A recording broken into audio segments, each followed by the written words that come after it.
Alam mo, ayoko talagang konsintin niyan si Eman dahil sa maling ginagawa niya.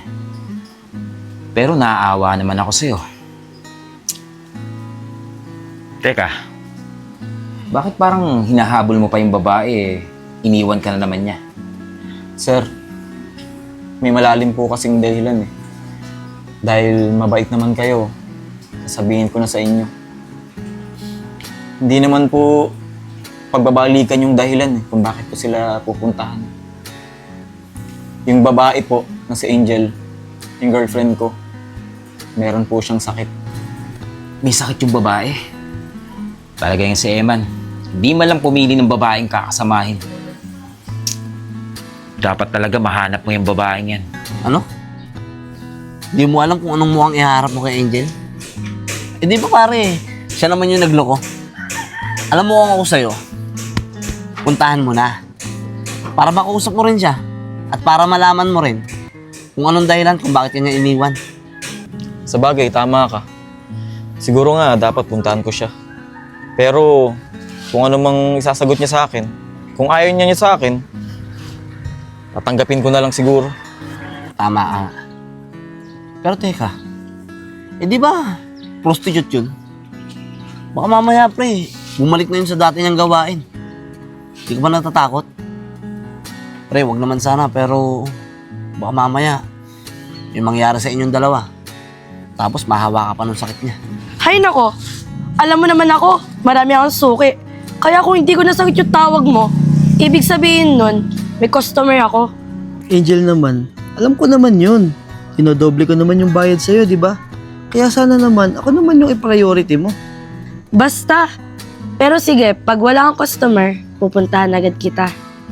Pero kung gusto mo, gawin mong triple yung bayad mo sa akin. Para kahit may customer ako, pupuntahan agad kita. Triple? Ubos na yung pera ko eh. Pero sige. Kung di lang talaga kita gusto eh. Ayun ang gusto ko sa'yo eh.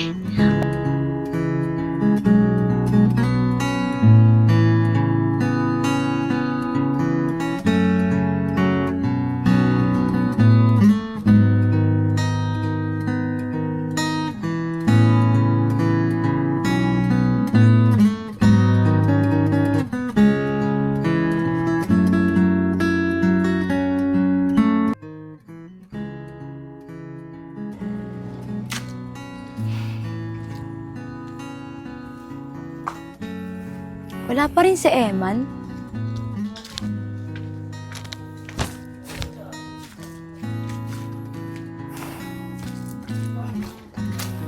Oh, Ken, ginagawa mo dyan? Galing ka ba sa amin?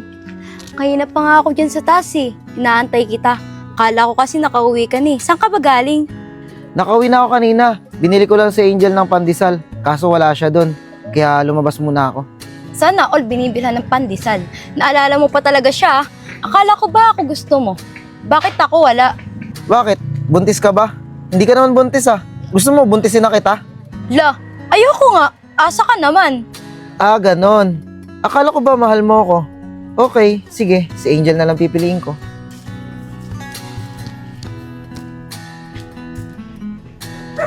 Eman, wait lang. Joke lang naman eh. Pag ba nabuntis mo ako, magsasama na tayo at iiwan mo na si Angel. Oo naman. Yun naman talaga ang plano natin, di ba? Kaso parang ayaw mo eh. Oh, eto na nga, di ba? Papayag na. Basta siguraduhin mong iiwan mo na si Angel at tayong dalawa na magsasama. Hindi ka ba naniniwala sa akin? Kasi paulit-ulit na lang tayo eh. Naniniwala ako sa'yo. Sige na, uulitin ko na yung sinabi ko. Pumapayag na ako. Talaga ba? Totoo ba yan? Paulit-ulit yarn? Oo na nga, pumapayag na ako. Talaga? Gusto mo ngayon eh. Kaso bawal sa amin. Maraming tao. Gusto mo sa inyo na lang. Baliw ka ba? Alam mo, nandun si na mama at papa eh. Eh di lalo tayong hindi nakapagkita. O sige, ganito na lang. Tara, sumama ka sa akin. May alam ako. Man, saan mo ba ako dadalhin? Basta sumama ka na lang. Ba't ayaw mo? Gusto, nagtatanong lang naman eh. Sumama ka na nga lang.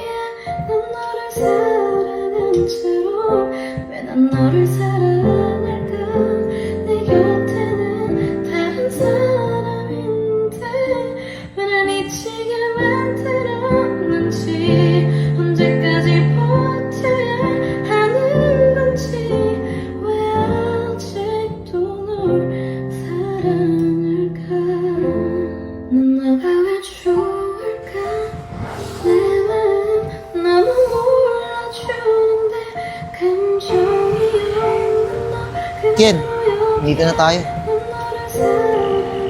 Eman, motel to ah. Ayoko dito. Ano tingin mo sa akin, ganun babae? Bakit? Saan mo ba gusto? No choice na tayo eh. Eman, kahit na. Marami namang iba eh. Ba't sa motel pa? Ken, hindi tayo pwede sa amin. Hindi rin tayo pwede sa inyo. Saan mo gusto?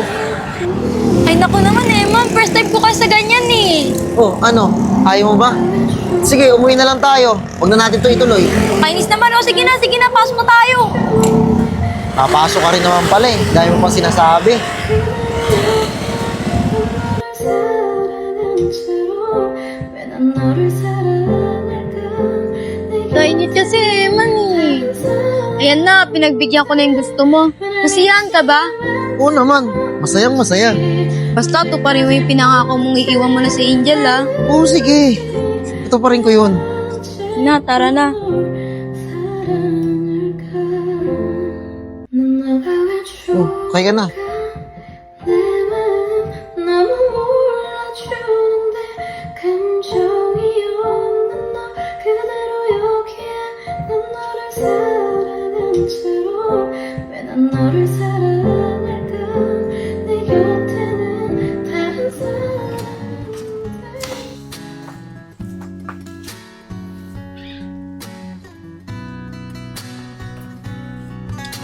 Nasaan yung pandesal dito? Dito ko lang nilagay kanina yun ah. Para pa naman kay Angel yun. Kinain nyo ba? Oo, kinain namin. Akala ko kasi para sa amin yun eh. Bakit kuya? Wala naman sa Ate Angel kaya kinain namin. Baka kasi tumigas na naman. Paanong titigas? Ikabibili ko lang nun kanina. Ang titigas ng mukha nyo, no? Hindi naman para sa inyo, kinain nyo. Man, huwag kang madamot. Yung manok ko nga na panabong, niluto nyo. Tapos parang pandesal lang, pero dadamot mo pa. Okay, sige na nga. Hayaan nyo na. Asan ba si Angel? Umuwi ako dito kanina, wala pa. Tapos hanggang ngayon, wala pa rin. Di ko alam, tol. Di ko rin napansin kanina. Tsaka busy rin ako kanina sa pagpapaligo ng mga manok ko. Ikaw, An, napansin mo ba siya? Nakita ko yung kanina, naligo. Tapos nung umalis, bis na bis, akala mo makikipag-date. Sana naman kaya pumunta yung babaeng yun? Hindi nagpaalam sa akin eh. Oh, parang ako yung pinag-uusapan nyo. Sa baba pa lang, narinig ko na yung pinag-uusapan nyo. Saan ka ba galing? Gabing-gabi na. Parang wala kang asawa. Oh, pakailan mo. Eh di gumawa ng pera. Mawala kayong trabaho dito, di ba? So, ako na gumawa ng paraan. Anong trabaho naman yan? Wala ka naman makakakilala dito ah. Eh di nagbenta ng laman. Ano? Laman! Doon sa tindahan ng karne. Tindera ako dun. Ah, akala ko naman kung ano. Buti nakahanap ka ng trabaho. Kumain ka na ba? Oo naman. Busog na busog pa. Tara, magpahinga na tayo. Baka napagod ka sa trabaho mo. Sige, tara.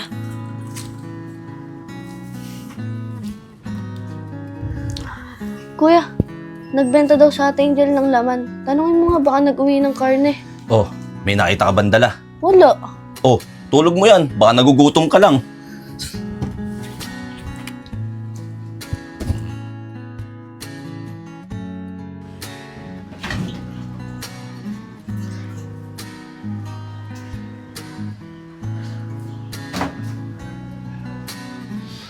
Buti na lang. Walang mga tao dito.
Ate!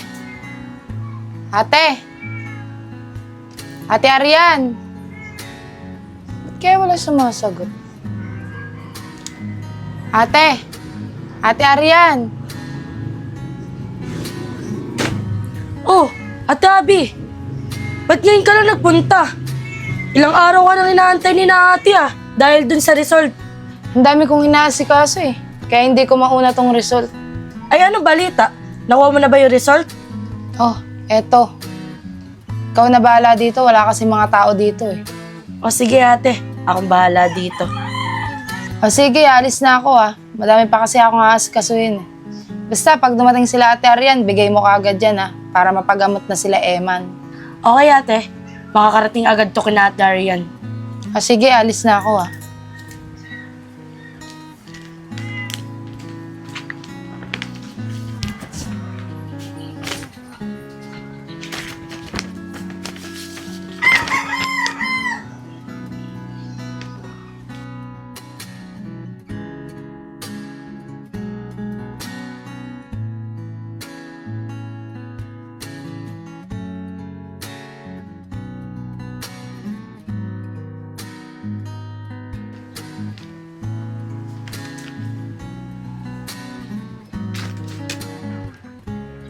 Nakalis na kaya si Ate Abby?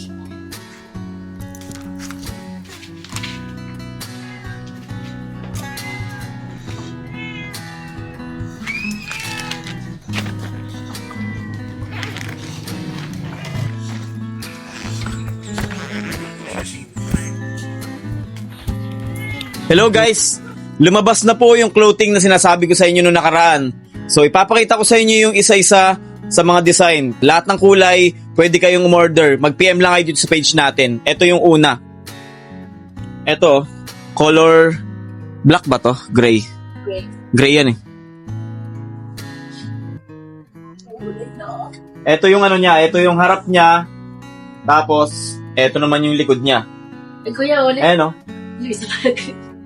Ayan yung design. Dark gray. Parang dark gray. Ayan, dark gray. Ganda Ayan yung likod niya guys. Ayan. Ito yung black.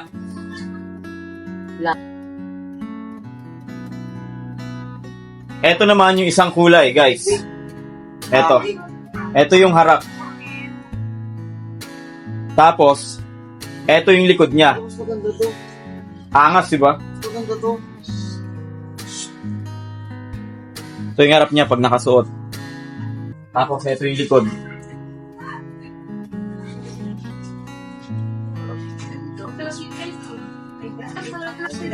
Gray. Ito yung gray, guys. Gundo. Ito yung harap, oh. Angas, oh. Ito yung likod ng gray. Kasi maganda gray. Ganda, no? Ito yung harap, guys. Ito yung likod.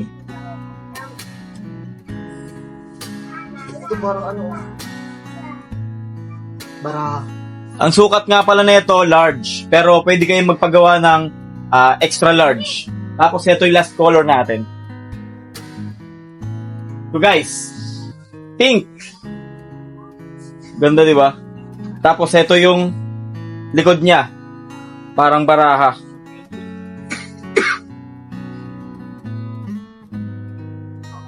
Ito yung harapan ng pink, guys. Tapos ito yung likod. Ayan. Yan po yung apat na kulay ng clothing natin. Sa mga gusto pong umorder, pwede na po kayo mag-PM dito sa Facebook page natin. Sa halagang 1K lang po, guys. Sa mga gustong umorder, mag-PM na kayo. 1,000 lang. Makakapag-avail ka na neto. Version 1 to, guys. Maglalabas pa tayo ng ibang design sa mga susunod. Kaya ano pang hinihintay mo, mag-PM ka na dito kung gusto mong umorder.